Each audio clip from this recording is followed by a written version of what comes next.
Assalamualaikum warahmatullahi wabarakatuh. Perkenalkan, saya Mayanda Febrianti dari kelas RPL 1C dengan NIM 6304250. Pada kesempatan ini, saya akan menjelaskan mengenai materi fungsi, mulai dari definisi, ciri-ciri, jenis-jenis, hingga pada komposisi dua fungsi. Masuk pada materi, pertama saya akan membahas mengenai definisi fungsi. Definisi fungsi yaitu merupakan relasi khusus yang memasangkan setiap elemen dari suatu himpunan atau domain dengan tepat satu elemen di himpunan lain atau kodomain. Nah, maksudnya adalah fungsi merupakan relasi yang memiliki kondisi tertentu, di mana kondisinya adalah setiap elemen domainnya memiliki pasangan dan pasangannya tidak boleh lebih dari satu.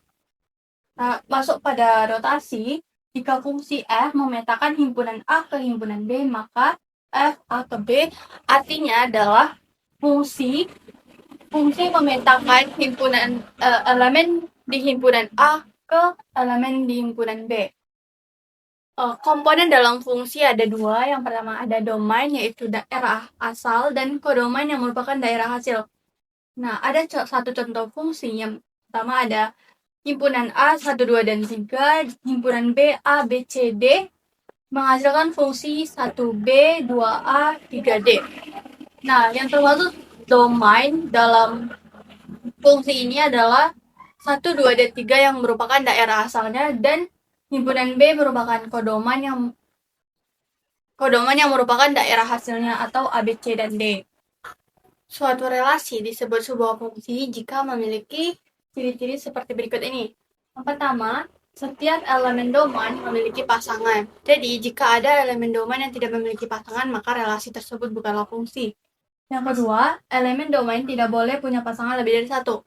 Jadi, jika elemen domain memiliki pasangan lebih dari satu, maka relasi tersebut bukanlah sebuah fungsi. Yang ketiga, elemen domain boleh memiliki pasangan yang sama di kodomain. Nah, untuk lebih memahami ciri-ciri dari sebuah fungsi, ada beberapa contoh. Jadi, pada gambar pertama, kita lihat apakah gambar satu merupakan sebuah fungsi atau bukan. Yang pertama, ciri-cirinya adalah setiap elemen domain memiliki pasangan. Pada gambar satu, setiap elemen domain memiliki pasangan. Yang kedua, elemen domain tidak boleh punya pasangan lebih dari satu. Di gambar satu, elemen domain memiliki pasangan masing-masing satu. Jadi, gambar satu merupakan sebuah fungsi. Lanjut gambar dua, setiap elemen domain memiliki pasangan. Namun pada gambar dua, elemen satu tidak memiliki pasangan, maka gambar dua bukanlah sebuah fungsi. Lanjut pada gambar tiga, setiap elemen domain memiliki pasangan, dan elemen domainnya memiliki satu pasangan. Jadi gambar 3 termasuk sebuah fungsi. Fungsi dapat disajikan dalam beberapa cara, diantaranya adalah himpunan diagram berurut, yang kedua ada diagram panah, lalu ada formula penyajian nilai, kata-kata, serta kode program. Lanjut, kita akan membahas mengenai jenis-jenis fungsi. Fungsi memiliki 3 jenis. Yang pertama ada fungsi injektif atau satu ke satu, yang dimana setiap elemen domain memiliki pasangan berbeda di kodomain. Contohnya, himpunan A 1, 2, 3 dan himpunan B adalah A, B, C, D menghasilkan fungsi 1A, 2B, 3C. Nah, di sini tidak ada elemen domain yang memiliki pasangan yang sama di kodomain. Lalu, fungsi yang kedua adalah fungsi subjektif atau onto, di mana setiap elemen kodomain pasti memiliki pasangan dari domain. Contohnya, himpunan A 1, 2, 3, himpunan B, A, B, C menghasilkan fungsi 1A, 2B, 3C. Jadi, setiap elemen kodomain pasti memiliki pasangan dari domain. Lanjut pada jenis ketiga, yaitu fungsi bijektif atau berkoresponden satu ke satu. Fungsi ini injektif dan surjektif sekaligus. Jadi, pada fungsi ini, setiap domain memiliki pasangan yang berbeda dari kodomain, dan setiap elemen di kodomain memiliki pasangan dari domain. Contohnya, himpunan A 1, 2, 3, 4 dan himpunan B A, B, C, D menghasilkan fungsi 1A, 2B, 3C, dan 4D. Jadi semua elemen di dalam domain memiliki pasangan yang berbeda, dan semua elemen di kodomain memiliki pasangan. Dari fungsi bijektif, kita juga dapat menentukan balikan atau inverse dari fungsi karena fungsi bijektif bersifat invertible atau dapat dibalikkan. Jadi misalkan A adalah anggota himpunan A dan B kecil adalah anggota himpunan B, maka F inverse B sama dengan A jika F fungsi A sama dengan B. Jadi kita dapat menentukan balikan atau inverse dari fungsi ini. Inverse-nya adalah karena B sama dengan A, jadi inverse-nya A1, D2, C3, dan D4.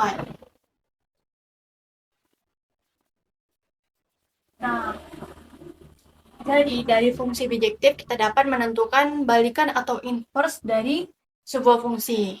Nah, agar lebih memahami mengenai jenis-jenis fungsi, di sini ada beberapa contoh diagram Vanna dari setiap jenis fungsi.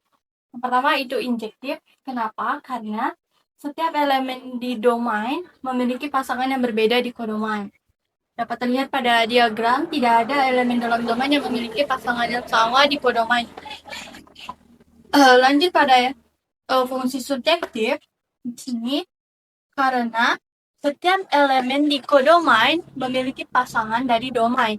Jadi tidak ada elemen di kodomain yang tidak memiliki pasangan seperti yang pada injektif.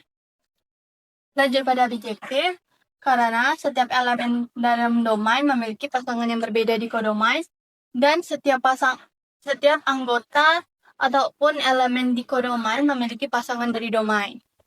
Lanjut pada komposisi dua fungsi, yaitu penggabungan dua fungsi sehingga output fungsi pertama menjadi input fungsi kedua atau hasil fungsi pertama dimasukkan ke fungsi kedua. Nah, biasanya dinotasikan dengan sebagai berikut, yaitu F bundaran Gx atau Fgx. Oke, untuk lebih memahami mengenai komposisi dari dua fungsi, kita akan mengerjakan contoh soal.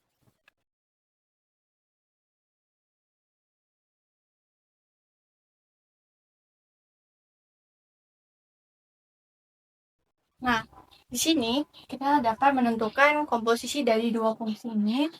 Untuk menentukan F bundaran G X, maka akan dapatkan F G X. Yang dimana kita akan memasukkan nilai fungsi G di dalam X.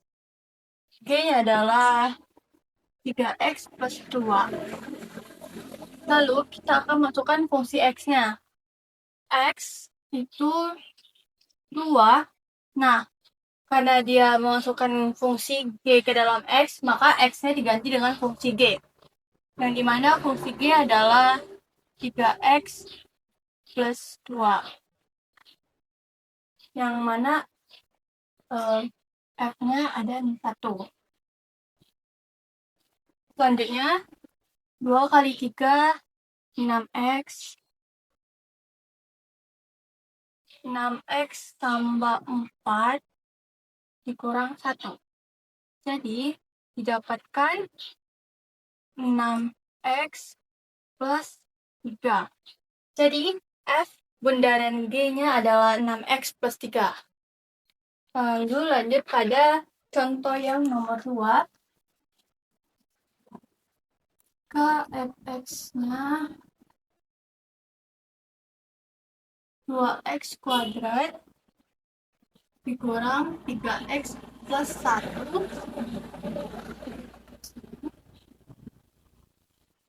x kuadrat 2. Kita akan menentukan komposisi dari dua fungsi ini, yang dimana kita akan menentukan F bundaran G terlebih dahulu.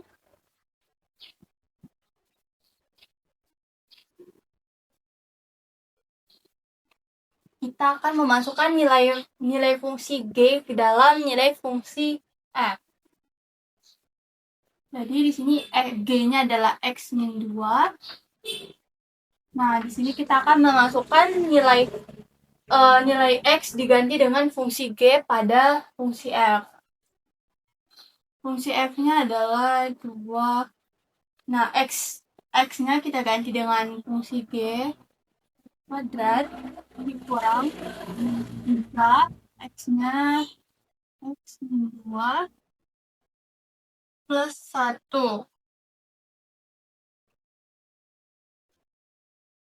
Lalu 2 kali X 2X dikurang 2 kali X kali B kali berarti 4X plus 4 dikurang 3X 3X plus 6 plus 1. Ini akan menjadi 2 kali 2X itu 4X. Ini 2 kuadrat ya. Nomornya 4X kuadrat dikurang 2 kali 4 min 4X 8X plus 8 kurang 3X plus 7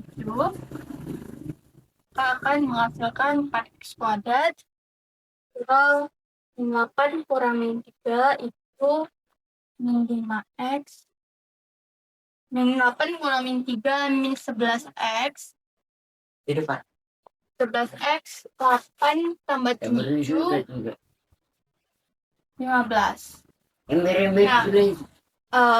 F bundaran GX dari kedua fungsi ini adalah 4X kuadrat dikurang min 11X plus 15.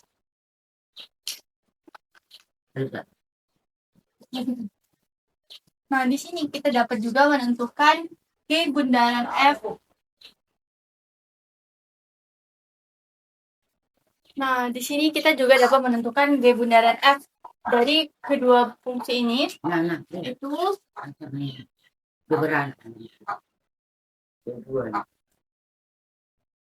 kita memasukkan nilai fungsi F ke dalam fungsi G. G F-nya 2 3X plus 1. Lalu dari sini kita akan memasukkan mengganti nilai fungsi G. Nilai fungsi X-nya menjadi nilai fungsi dari si F tadi. Sini X-nya kita ganti dengan nilai si si F 2X2 kuadrat kurang 3X plus 1 min 2. Maka menghasilkan 2X kuadrat dikurang 3X min 1. Nah, dari sini kita dapat menentukan jadi komposisi dua fungsi adalah komposisi dua fungsi itu penggabungan dari dua fungsi dengan memasukkan output dari fungsi pertama ke dalam input fungsi kedua. Penjelasan dari saya, apabila ada kekurangan saya mohon maaf. Saya akhiri dengan Assalamualaikum warahmatullahi wabarakatuh.